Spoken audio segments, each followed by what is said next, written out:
2025년 대선을 앞두고 서울 용산 신도시, 강남 노원 재건축 단지, 고양 창릉, 남양주 왕숙 등의 3개 신도시에서 매물이 빠르게 사라지고 있습니다. 김민경 공인중개사입니다. 오늘은 2025년 제21대 대통령 선거를 앞두고 벌써부터 매물이 쑥쑥 줄어들고 있는 지역들을 소개하는 영상입니다. 제목 그대로 선거 전부터 매물이 없어지고 있는 곳을 주제로 대선 후보들의 부동산 정책을 분석해 어떤 지역이 뜨고 있는지, 그리고 과거 사례와 연구를 통해 그 가능성을 짚어보겠습니다. 바로 시작해볼까요? 2025년 6월 3일 대한민국 제21대 대통령 선거가 코앞으로 다가왔습니다. 이번 대선은 윤석열 전 대통령의 탄핵으로 조기 대선이 확정되면서 부동산 시장에도 큰 파장을 일으키고 있습니다. 대선은 단순히 정치적 이벤트가 아니라 부동산 시장의 판도를 뒤바꿀 수 있는 기회입니다. 특히 후보들의 부동산 정책과 지역개발 공약은 투자자들의 심리를 자극해 벌써부터 유망 지역의 매물이 빠르게 줄어들고 있죠. 오늘은 주요 후보인 이재명과 김문수의 부동산 정책을 바탕으로 매물이 사라지고 있는 지역과 그 이유를 알아보고 과거 사례와 연구를 통해 투자 가능성을 점검해 보겠습니다. 여러분 메모 준비되셨죠? 먼저 이번 대선의 주요 후보인 더불어민주당 이재명 후보와 국민의힘 김문수 후보의 부동산 정책을 간략히 정리해 보겠습니다. 대선 공약 발표 이후 특정 지역에서 매물이 빠르게 줄어들고 있습니다. 어떤 지역에 뜨고 있고 왜 그런지 하나씩 살펴보겠습니다. 2025년 대선 후보별 부동산 정책을 요약해 보겠습니다. 더불어민주당의 이재명 후보는 대규모 주택 공급 및 수도권 개발을 핵심 공약으로 내세우면서 서울 107만 호를 포함하여 수도권 98만 호, 총 11만 호 주택을 공급하겠다고 하는데요. 용산 신도시 개발, 20에서 30대인 청년층 대상 10만 호 공급도 예정되어 있습니다. 용적률 300에서 500%로 확대하고 재건축 안전진단 간소화로 수도권 개발 가속화에 힘을 실어주겠다고 하는데요. 공공임대주택 가격 상한제로 저렴한 주택도 공급할 예정입니다. 서울, 특히 용산 신도시와 인천, 고양 창릉, 남양주 왕숙 등과 같은 3개 신도시가 영향을 받을 것으로 보입니다. 용산 신도시와 서울 재건축 단지에서 매물이 급감하고 있고요. 청년층 수요가 높은 대학가 및 교통 요지에서도 활성화되고 있는 상황입니다. 국민의힘의 김문수 후보의 핵심 공약은 주거 환경 개선 및 젊은 세대를 지원하는 것입니다. 신축 다가구 주택의 1등급 음향 격리 기술을 의무화하고요. 젊은 세대 및 신혼부부 주택 지원을 확대하겠다고 합니다. 음향 격리 인증 주택에는 재산세 감면도 바라보고 있고요. 이로 인해 수도권 신축 아파트 밀집 지역에 영향이 있을 것으로 보입니다. 신축 아파트 위주로 매물이 감소하는 가능성은 보이지만 지역 특정성 부족으로 영향은 제한적일 것으로 보여집니다. 최근 용산 가미탕 지역과 인근 아파트 단지의 매물은 2025년 4월 대비 30% 정도 감소했습니다. 특히 20에서 30평대 소형 아파트는 거래가 활발합니다. 과거 2010년대에 세종시 개발 초기 공공기관 이전 발표 후 매물이 20에서 30% 정도 감소하며 가격이 급등한 사례가 있습니다. 2024년 한국부동산원의 보고서에 따르면 정부 주도 개발 지역은 발표 후 6개월 내에 매물 감소율이 15에서 25%에 달하며 장기적으로는 가격 상승 가능성이 높다고 합니다. 용산 신도시 내 신규 분양 단지와 용산 더 프라임과 같은 기존 아파트에 주목하셔야 됩니다. 청년층 수요가 높은 소형 평형도 추천드립니다. 강남과 노원 같은 서울 재건축 단지도 규제 완화 기대감에 매물이 없어지고 있는데요.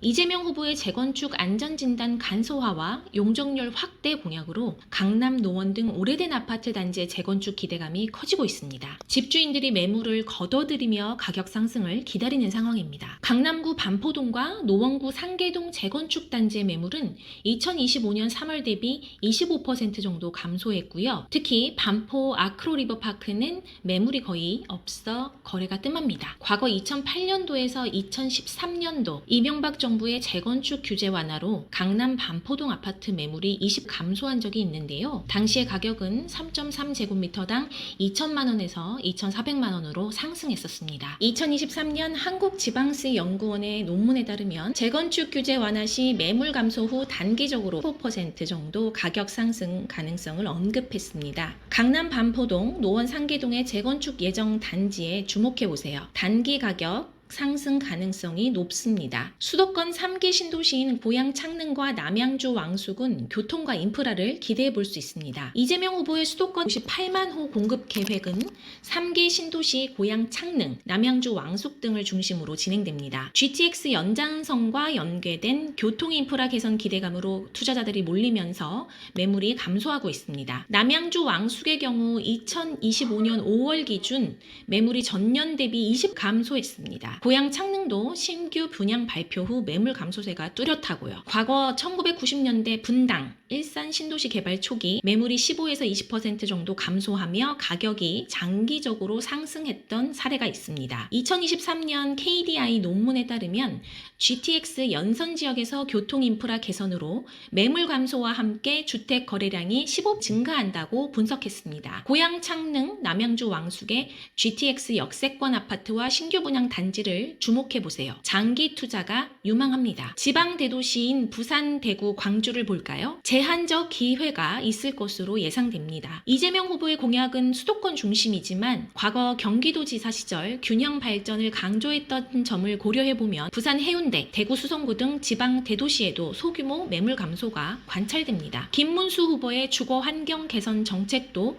신축 아파트 수요를 자극할 가능성이 있습니다. 부산 해운대의 신축 아파트 매물은 2025년 5월 기준 10% 감소했고요. 대구 수성구도 비슷한 추세입니다. 과거 2010년대 부산 해운대 마린시티 개발로 매물이 10% 감소하고 가격은 3.3제곱미터당 1,200만원에서 1,800만원으로 상승했었습니다. 2024년 대한건설정책연구원의 논문에 따르면 지방 대도시의 산업단지 개발이 매물 감소와 함께 주택 수요를 10에서 20% 정도 증가시킬 수 있다고 분석했습니다. 부산 해운대, 대구 수성구의 신축 아파트와 산업단지 인근 단지를 주목해보세요. 단기보다는 장기 투자를 고려하셔야 됩니다. 부동산 시장에서 매물 감소는 가격 상승의 전조일 때가 많습니다. 과거 사례와 연구를 통해 이번 대선의 영향력을 점검해 보겠습니다. 2010년대 세종시로 행정수도 이전 발표 후 매물이 20에서 30% 정도 감소하고 아파트 가격은 3.3제곱미터당 800만원에서 1,200만원으로 상승했었습니다. 이재명 후보의 용산 신도시 공약과 유사합니다. 이명박 정부 시절 재건축 규제 완화는 강남 용산에서 매물 20% 정도 감소, 가격 20% 상승의 효과를 가져왔습니다. 이재명 후보의 재건축 간소화 정책과 비슷한 효과를 기대해 볼 수 있을 것 같습니다. 분당 일산 신도시 개발 초기 매물 감소 후 장기적 가격 상승이 있었는데요. 3기 신도시와 유사한 패턴이 예상됩니다. 2024년 한국부동산원의 연구에 따르면 정부 주도 개발 지역은 공약 발표 후 6개월 내 매물 감소율이 15에서 25%, 장기적으로 가격 상승 가능성을 시사했습니다. 2023년 KDI 논문에 따르면 교통 인프라 개선 지역에서 매물 감소와 함께 거래량 15에서 20% 증가가 가능하다고 발표했습니다. 2023년 토지주택연구원에 따르면 청년축 주택 정책은 수요를 15% 증가시키며 매물 감소를 유도한다고 발표했습니다. 매물이 줄어드는 지역에 투자하려면 전략이 중요합니다. 다음은 지역별 추천과 주의점입니다. 서울 용산 신도시 청년주택 수요와 재개발 기대감으로 장기, 단기 투자 모두 유망합니다. 소형 아파트인 20에서 30평대를 추천드립니다. 서울 재건축 단지인 강남, 노원 등은 재건축 규제 완화로 가격 단기 상승 가능이 있습니다. 반포주공, 상계주공 등에 주목해보세요. 3기 신도시인 고양 창릉, 남양주 왕숙은 GTX 연계로 장기 가치 상승이 기대되는 곳입니다. 역세권 신규 분양 단지를 추천드립니다. 부산, 대구와 같은 지방 대도시도 신축 아파트 중심으로 장기 투자를 고려해 볼 만합니다. 산업단지 개발 동향도 확인이 필요하고요. 주의하셔야 할 점도 있는데요. 첫 번째로는 정책의 불확실성입니다. 이재명 후보가 여론조사에서 1%로 선두를 달리고 있지만 대선 결과에 따라 정책이 변동될 수 있습니다. 또 2025년 KDI 전망에 따르면 2025년 경제 성장률 0.8%로 저성장 기조가 지속될 것으로 보입니다. 고금리와 PF 대출 문제로 시장 하방 압력이 존재할 것으로 보이고요. 매물 감소가 반드시 가격 상승으로 이어지진 않습니다. 지역별 수요와 인프라를 꼼꼼히 확인하세요. 결론적으로 지금 움직여야 할 지역은 어디인가요? 2025년 대선을 앞두고 서울 용산 신도시, 강남 노원 재건축 단지, 고양 창릉, 남양주 왕숙 등의 3개 신도시에서 매물이 빠르게 사라지고 있습니다. 이재명 후보의 수도권 중심 정책과 청년주택 공약이 시장을 뜨겁게 달구고 있죠. 과거 사례와 연구를 보면 정부 주도 개발과 규제 완화는 매물 감소와 가격 상승을 유도하는 강력한 요인입니다. 여러분, 부동산 시장은 타이밍이 생명입니다. 지금 매물이 줄어드는 지역을 눈여겨보고 현명한 투자 기회를 잡아보세요. 다음 영상에서는 더 구체적인 투자 팁으로 찾아뵙겠습니다. 구독과 좋아요 그리고 여러분의 지역별 투자 고민을 댓글로 남겨주세요. 그럼 다음에 만나 뵙겠습니다. 감사합니다.